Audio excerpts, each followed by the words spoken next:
तो वेलकम है गाइस, नमस्कार है दोस्तों आप सभी का। आज हम लोग बात करने वाले हैं बीकॉम सेमेस्टर थ्री। ठीक है, बीकॉम सेमेस्टर थ्री का पेपर मेजर पेपर फोर। ठीक है, BCom semester three major paper four जो कि पूछा गया है, और इसमें जितने भी सब्जेक्ट हैं वे सभी आपके business, law and partnership, practice, ये सभी क्वेश्चन हैं। ठीक है, तो चलिए देखते हैं BCom semester three major paper four में किस टाइप से क्वेश्चन आए हैं। देखिए 22-26 में पूछा गया पेपर है, फुल मार्क्स 75 है, टाइमिंग 3 आवर है।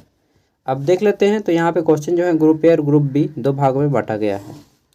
Group A first of all आपका 5 गो है 1 मार्क्स वाले, और इसको परिभाषित करना है, डेफिनेशन देना है।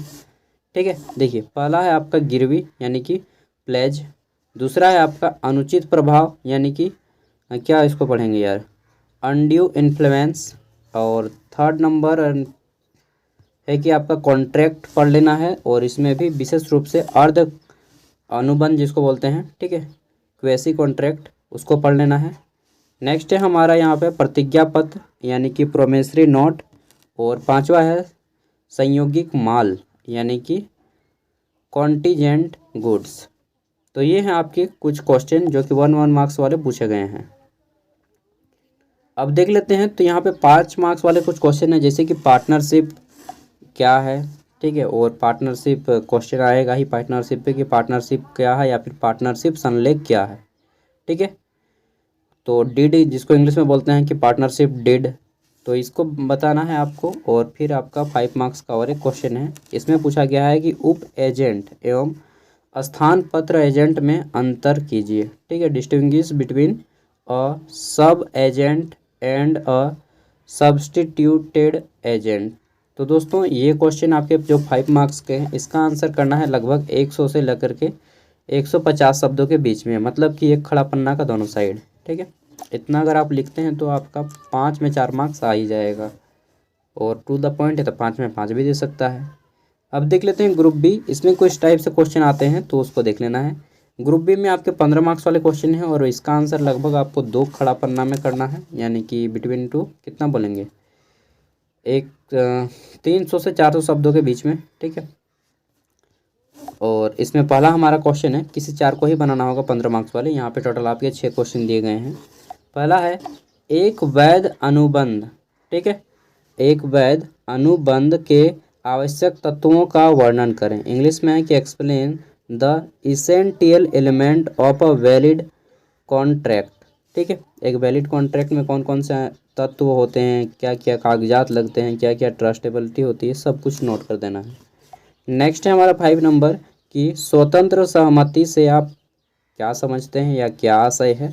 उन दशाओं को बताइए जिसमें सहमति स्वतंत्र नहीं मानी जाती है। ठीक है, जब किसी को आप जबरन सहमति करा लेते हैं, किसी को मतलब क्या होता है ना कि शर्त के बावजूद कि अगर आप नहीं करेंगे तो मैं ये कर दूंगा, और सहमत करा लेते हैं, तो उन सबको कंडीशन भी बताना है। ठीक है, what is meant by free consent, और फिर पूछा गया है कि state the case in which consent is not free. ठीक है, आगे देख लेते हैं।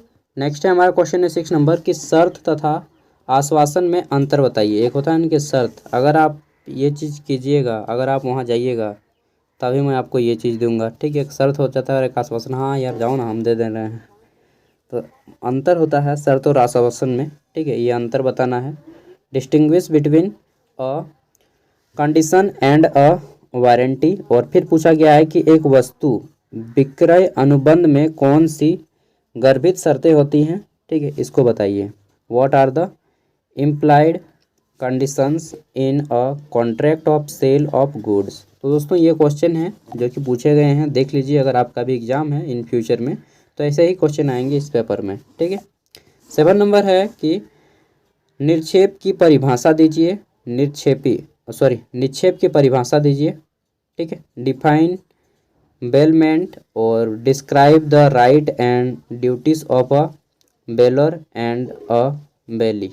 ठीक है, यानी कि निक्षेपी एवं निक्षेप ग्रहीता के कर्तव्यों एवं अधिकारों का उल्लेख कीजिए। 8 नंबर देख लेते हैं, तो हमारा नेक्स्ट क्वेश्चन है कि 1 मिनट, क्वेश्चन क्या है कि विनिमय साध्य लेख पत्र की परिभाषा दीजिए, इसके आवश्यक लक्षणों का वर्णन कीजिए। इंग्लिश में है कि define a negotiable instrument and describe its main characteristics. अगर आपके सामने कॉपी पेन होगा तो नोट करते जाइएगा, नहीं तो जैसा क्वेश्चन है ना एक तरह से मैथ का क्वेश्चन इसमें आपको देखने को नहीं मिलेगा, सब थ्योरी के ही क्वेश्चन है, ठीक है, तो लिखने में इजी हो जाएगा आपका।